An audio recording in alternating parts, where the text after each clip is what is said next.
여름 휴가철을 맞아 동해안을 찾는 관광객이 이어지고 델타 변이도 검출되고 있지만 동해안 거리두기 단계는 잇따라 하향 조정돼 지역 내 불안감이 커지고 있습니다. 축사 조성에 따른 마을 주민과 농가의 갈등이 끊이지 않고 있습니다. 지자체의 가축 사육 제한 조례도 지역마다 제각각이어서 갈등을 키운다는 지적입니다. 여주에서 서원주를 잇는 22km의 여주 원주 복선철도가 기본 설계 완료와 예산 확보를 통해 이르면 올해 안에 착공될 전망입니다.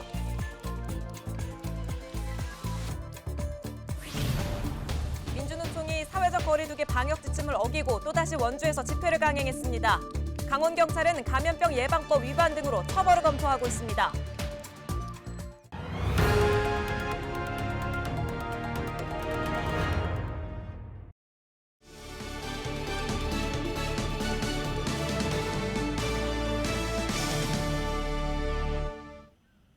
시청자 여러분 안녕하십니까? 헬로티비 뉴스입니다.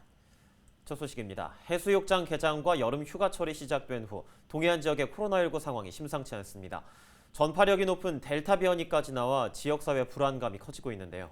사회적 거리두기를 최고 단계까지 올렸던 강릉과 양양이 관광객 유입이 계속되는 상황에도 상권 회복 등을 고려해 거리두기 단계를 완화해 논란이 되고 있습니다. 박건상 기자가 보도합니다. 지난 27일부터 사회적 거리두기를 최고 단계에서 3단계로 낮춘 강릉시. 하지만 이후에도 지역 내 코로나19 신규 확진자는 매일 두 자릿수를 기록하고 있습니다. 최근에는 외국인 근로자 연쇄 감염까지 이어져 27일부터 29일까지 22명의 외국인이 양성 판정을 받았습니다. 전파력이 높은 델타 변이까지 늘어 유아와 청소년 등 어린 자녀가 확진되는 가족 전파도 늘고 있습니다. 주민들의 불안감은 커지고 있지만 강릉시는 거리두기 3단계를 유지하겠다는 입장입니다. 광범위한 감염이 아니고 휴가철 집중되는 지역 경제의 영향도 고려해야 한다는 이유입니다. 지역사회 내에서 광범위한 확산이 아닌 차단이 가능한 상태라고 보아지고 방역 역량도 여유가 있습니다. 이런 여러 사정들을 감안을 해서 숫자는 비록 많이 나왔지만 절반 이상이 외국인 특정 부문에 집중되어 있고 사회적 거리두기 4단계를 시행했던 양양군도 일주일이 채 안 된 31일 자정을 기해 3단계로 하향 조정됩니다. 강릉 거리두기 강화에 따른 풍선 효과가 다소 안정세로 접어들었다는 결정입니다. 강릉을 비롯해 양양까지 사회적 거리두기를 연이어 하향 조정하면서 일각에서는 우려를 나타내고 있습니다. 휴가철 중에서도 극성수기를 맞은 상황에서 확산세가 더욱 커질 수 있다는 겁니다. 악순환이 반복될 것이라는 우려도 적지 않습니다. 여전히 여름 성수기를 맞아 동해안을 찾는 관광객이 증가하고 있고 무증상자가 많아 광범위한 확산으로 이어질 수 있기 때문입니다.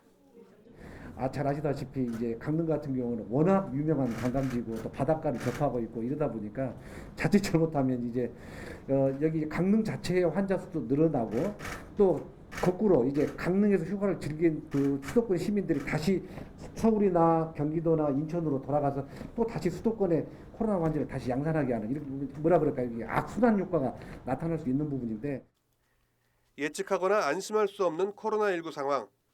걷잡을 수 없는 사태를 막기 위해서는 선제적 예방과 개인의 자발적인 방역 수칙 준수가 중요합니다. 헬로티비 뉴스 박건상입니다.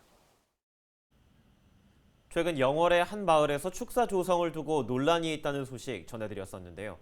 대형 축사가 들어서는 지역마다 주민과 농가 간 갈등이 끊이지 않고 있습니다. 기준이 되는 가축 사육 제한 조례도 지역마다 제각각이라 주민과 축산업계의 갈등을 키웁니다.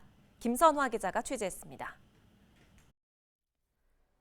영월에서 소 250마리를 키우는 김봉대 씨. 사업 확장을 위해 몇 마리 더 키우고 싶지만 쉽지가 않습니다. 가축 사육 제한 거리 기준이 더욱 엄격해질 가능성이 있기 때문입니다. 영월군은 최근 주거 밀집 지역과 축사 간 거리 기준을 100m에서 300m로 강화하는 조례 개정안을 입법 예고했습니다. 축산 농가들은 강화된 조례 개정이 농가 생존을 위협한다며 반발하고 있습니다. 자꾸 조례를 한다 보면 진입하기가 너무 어려워서 농가가 진입하기가 상당히 어렵죠. 축사 짓는 주변에 땅 가지신 분들이 땅값이 안 올라간다고 그러지 않아도 하는데 지금 이 법마저 개정하면 질티가 한 군데도 없죠. 전문가들도 일괄적으로 제한하는 것은 한계가 있다고 지적합니다. 지역 특성과 상황에 맞게 기준을 적용해 축산 농가가 악취 저감에 자발적으로 참여하도록 유도해야 한다는 겁니다. 그냥 일방적으로 그렇게 자르는 게 아니라 어떤 조건일 때는 500, 어떤 조건인 경우는 100 이런 식으로 그래야 축산농가가 500보다는 100으로 가기 위해서는 이걸 내가 투자를 하고 내가 이 기술을 개발하고 내가 이런 식으로 컨설팅을 받아야 되겠구나 라고 자기 전략을 세울 거 아니에요. 축사 근처에 사는 주민들은 생각이 다릅니다. 무분별하게 생겨나는 축사로 악취 발생 등 생활 피해가 이어지기 때문입니다. 환경과 마을 이미지 훼손 등에 따른 땅값 하락과 재산 피해도 우려합니다. 대형 축사를 짓는다 하면은 또 그것이 또 어느 한 귀퇴라든가 골짜기라든가 이러면 우리가 이해를 갑니다. 마을 입구에 동네를 아주 망가뜨리는 거 아닙니까? 실제로 정부가 지난 2015년 용역을 통해 가축 사육 시 발생하는 악취를 예측한 결과 소 400마리 이상을 키울 경우 악취는 약 70m 정도 퍼지는 것으로 나타났습니다. 젖소나 돼지는 그 범위가 더 넓었습니다. 이를 근거로 환경부는 소 사육 제한 거리를 100m로 권고하고 있습니다. 환경부의 권고는 법률이 아닌 단순 권고사항으로 구속력이 없습니다. 이 때문에 지자체마다 거리 기준이 제각각인 상황입니다. 축사를 둘러싸고 심화되는 주민 주거권과 농민 생존권의 갈등, 주민과 축산농민의 상생을 위한 현실성 있는 대책이 필요해 보입니다. 헬로티비 뉴스 김선아입니다. 전국 민주노총 산하 공공운수노조가 30일 원주에서 또다시 집회를 가졌습니다. 민주노총 공공운수노조 국민건강보험공단 고객센터 지부는 당초 1인 시위를 예고했지만 수십여 명이 참여해 고객센터 비정규직 노동자의 직고용을 촉구했습니다. 강원경찰청은 19개 중대 1,300여 명의 인력을 동원해 집회장 출입을 원천 봉쇄하고 감염병 예방법 등에 따른 해산을 통보했습니다. 경찰과 방역당국은 1인 시위만 허용하는 방역지침 위반 등의 여부를 판단해 엄정 대처하겠다고 밝혔습니다. 춘천시가 지역 방역 실태에 대한 특별 점검을 진행했습니다. 이재수 춘천시장과 단속반호는 지난 29일 밤 지역 노래방과 유흥시설 등을 돌며 방역 실태를 점검했습니다. 또 지역 내 바이러스 차단을 위해 집합 금지 등 방역 수칙 준수를 당부했습니다. 여주에서 서원주를 잇는 22km 복선철도 조성 사업이 속도를 낼 전망입니다. 이광재 국회의원은 30일 원주시의회에서 내년도 국비 현안 사업 관련 기자간담회를 열고 이같이 밝혔습니다. 특히 여주에서 원주 복선철도의 기본 설계 완료와 예산 확보 등에 따라 올 하반기 착공이 가능할 것으로 예상했습니다.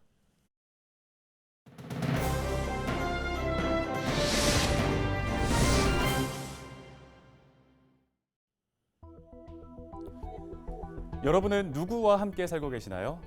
최근 농림축산식품부가 발표한 동물보호 국민의식 조사에 따르면 반려동물과 함께 사는 비율이 25%를 넘는다고 합니다.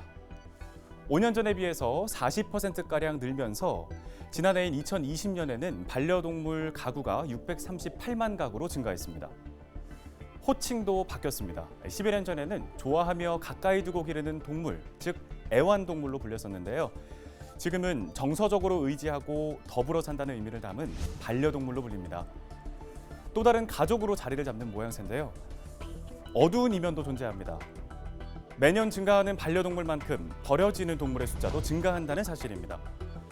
농림축산식품부에 따르면 최근 3년간 버려진 동물은 38만 7천여 마리. 이 중에 주인을 찾은 동물은 10%에 불과하고 절반이 넘는 동물은 돌아갈 곳이 없어서 안락사 등의 조치가 이루어졌습니다. 특히 7월에서 8월 여름 휴가철에는 고속도로와 관광지 등에 버려지는 유기동물이 평소의 배로 증가합니다. 동물 등록제를 시행하고 관련 처벌도 강화했지만 몰래 유기하는 걸 막을 방법이 없어서 매년 늘어나고 있습니다. 반려동물에 관한 관심으로 관련 인구와 산업은 증가하는데 이렇게 버려지는 이유는 뭘까요? 관련 전문가들은 작고 귀여운 외형만을 원하거나 경제적인 부담, 또 책임의식 부재 등의 이유를 꼽습니다. 소중한 생명이자 또 다른 가족인 반려동물, 혹시 나의 만족을 채우는 장난감이나 인형쯤으로 착각하고 계신 건 아닌가요? 여러분은 가족을 버리실 건가요? 지금까지 헬로티비 브리핑이었습니다.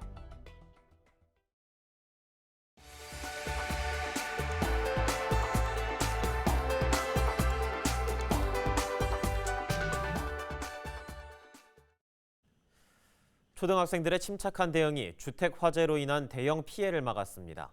원주 소방서는 지난 28일 오전 11시쯤 원주시 호저면의 한 주택에서 불이 났지만 연기 감지 시 소리에 초등학생 자매가 무사히 대피했다고 밝혔습니다. 또 할아버지에게 알려 신속한 신고가 이루어지도록 하고 소방차 진입을 도와 20여 분 만에 인명피해 없이 불길을 잡았습니다.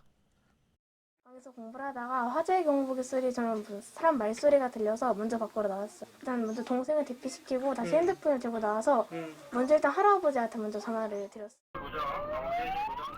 원주 소방서는 초기 대응에 도움을 준 자매와 사비로 연기 감지기를 설치한 김명원 이장에게 안전문화 확산 표창을 수여했습니다. 강원도가 전국에서 여름 휴가철 교통사고 증가폭이 가장 큰 것으로 나타났습니다. 도로교통공단이 최근 5년간 여름 휴가철 교통사고 특성을 분석한 결과 휴가철 도내 일평균 교통사고가 23.8건으로 평상시보다 12.5% 증가했습니다. 또 다른 지역 운전자에 의한 교통사고도 평상시보다 48% 증가한 것으로 분석됐습니다. 공단은 여름 휴가철 여행객이 몰려 교통사고 증가가 우려된다며 안전수칙 준수를 당부했습니다. 전해철 행정안전부 장관이 30일 원주를 방문했습니다. 전 장관은 이날 코로나19 선별진료소가 마련된 원주시 보건소를 방문해 확진자 발생 현황과 방역 대책을 점검했습니다. 또 역대 최장 폭염 지속에 따른 각종 피해 예방과 안전 대책을 당부했습니다. 최근 도내 최고 기온이 37도를 기록하는 등 극심한 폭염이 지속되고 있는 가운데 과수농가 일소 피해가 우려됩니다. 일소 피해는 31도 이상의 고온과 직사광선이 과일에 지속적으로 노출될 때 과일 표면이 갈색으로 타들어가는 증상입니다. 강원도 농업기술원은 피해 예방을 위해 과수원 안의 풀을 제거하지 않은 초생 재배를 하거나 철저한 물 관리로 수분이 부족하지 않도록 유지할 것을 당부했습니다. 모두가 살기 좋은 사회 구현을 위한 여성 친화도시 광역협의체 포럼이 지난 29일 춘천에서 개최됐습니다. 이번 포럼에서는 여성 친화도시 지정을 앞둔 태백시 등 도내 3개 시군이 성평등과 안전 강화를 위한 비전을 발표했습니다.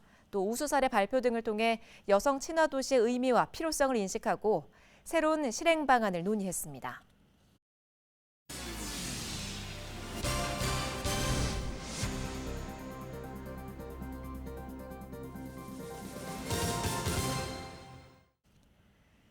강릉시가 지역의 정체성을 담은 새로운 관광 브랜드를 개발했습니다.